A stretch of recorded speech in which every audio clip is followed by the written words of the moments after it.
Okay, this is going to be a presentation on learning target number 1 in cell reproduction and mitosis. This is going to be a presentation about something called the cell cycle, and what we see here is just some pictures. This is not an animation, this is an actual picture of a cell going through the cell cycle, and this is an animation of the cell cycle itself. You guys are going to need to make a notes sheet. So please get out your notebook now if you have not already. And you should make modified Cornell notes that look something like this. It will have this title on the top. It'll have a page number over here. Then you're going to have these prompts along the side. And these are the things that you should have notes on and that you will be responsible for knowing in class and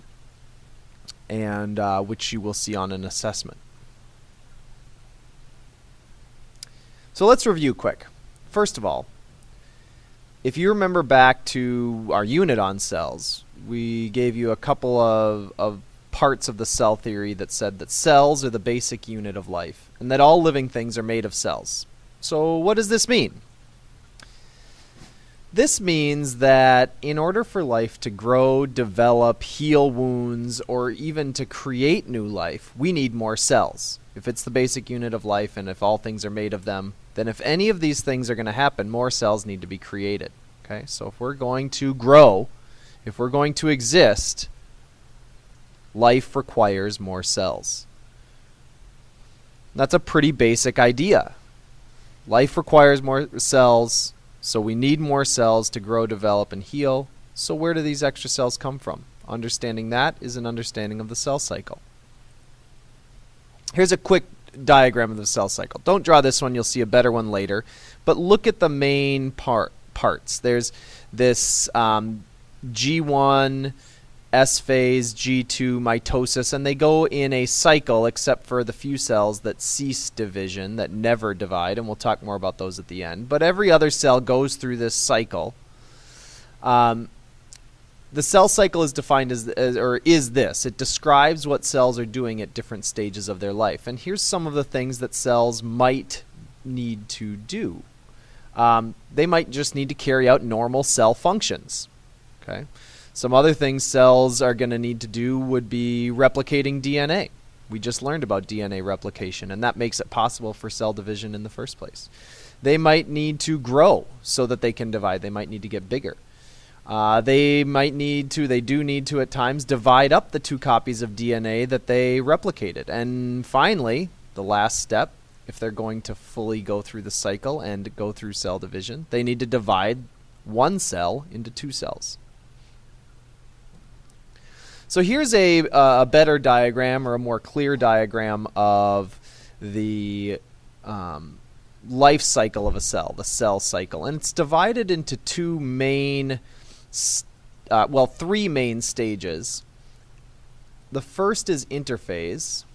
Okay, and interphase is this large blue part that goes almost all the way around. It's the main part of the life of a cell. Almost all of the life of a cell, the cell is in interphase.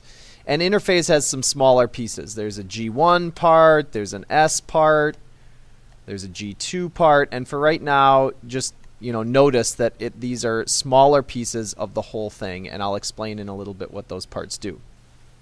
You'll also notice the small part of the wedge down here, which is not part of interphase. And what this is mitosis, okay, and a separate part called cytokinesis. And these are kind of their own topics. So we have interphase with its G1, S, G2, and then mitosis and cytokinesis. Now let's look at these in a little bit more detail. Let me pull some of these out so we're not looking at too many things at once. And let's begin with one cell right here. We're not looking at this cell, we're just looking at this one right here. And let's say it's entered G1, or it is in G1. G1 is the biggest part of all cells' life. It's 90% of the life cycle of most of a cell is made up of G1. So this picture doesn't really do it justice. If this was to show 90%, almost the whole circle would be G1. But you should get the idea, it's the largest stage. The cell grows during this stage, and it carries out normal cell functions. So at this point, next to the diagram, which you should have put in your notes, you should be writing down what happens in G1 of interphase. Okay.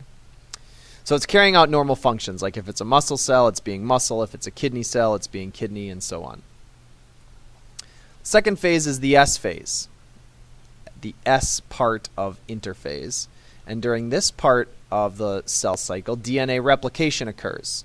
Now the cell's getting ready to divide. Cells don't need to replicate their DNA unless they're going to make another cell.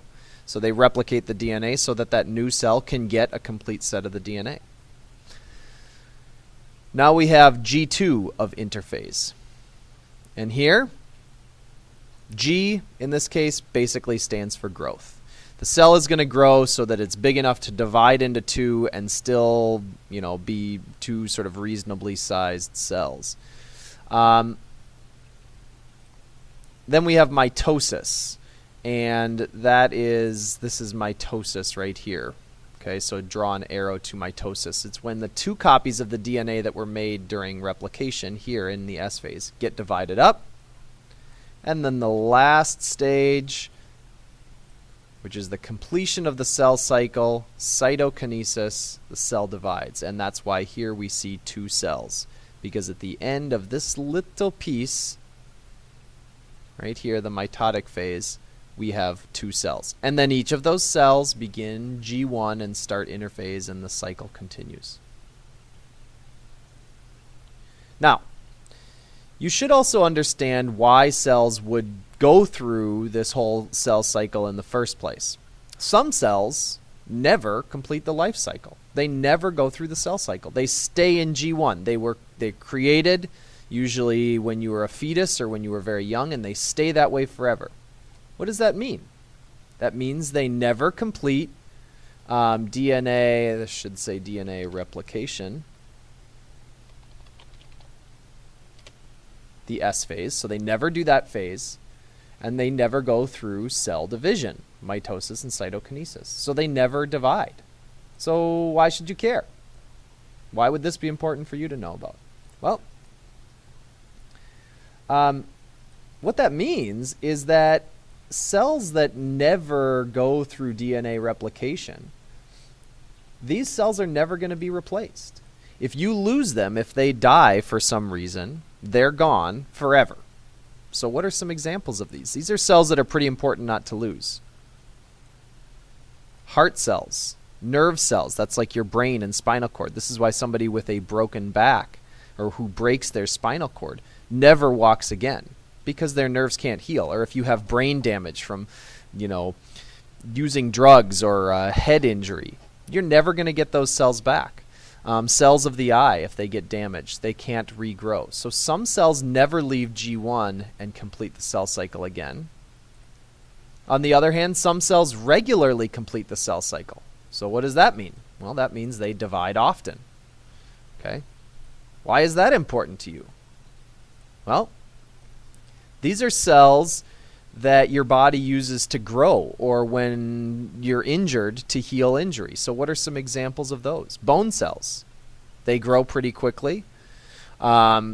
Just because they seem like they'd be these hard cells doesn't mean they don't grow. They do grow. That's why you grow. So do your muscle cells. They can also heal themselves if they're broken or injured. And skin cells are constantly replacing themselves, and that's why you can heal yourself after a cut. So cells that go through the cell cycle often, go through mitosis and cytokinesis, are important cells for healing and growth and development. Okay, so that's what you need to know for now about the cell cycle. You can expect a quick assessment on this topic when you come into class, and thank you very much.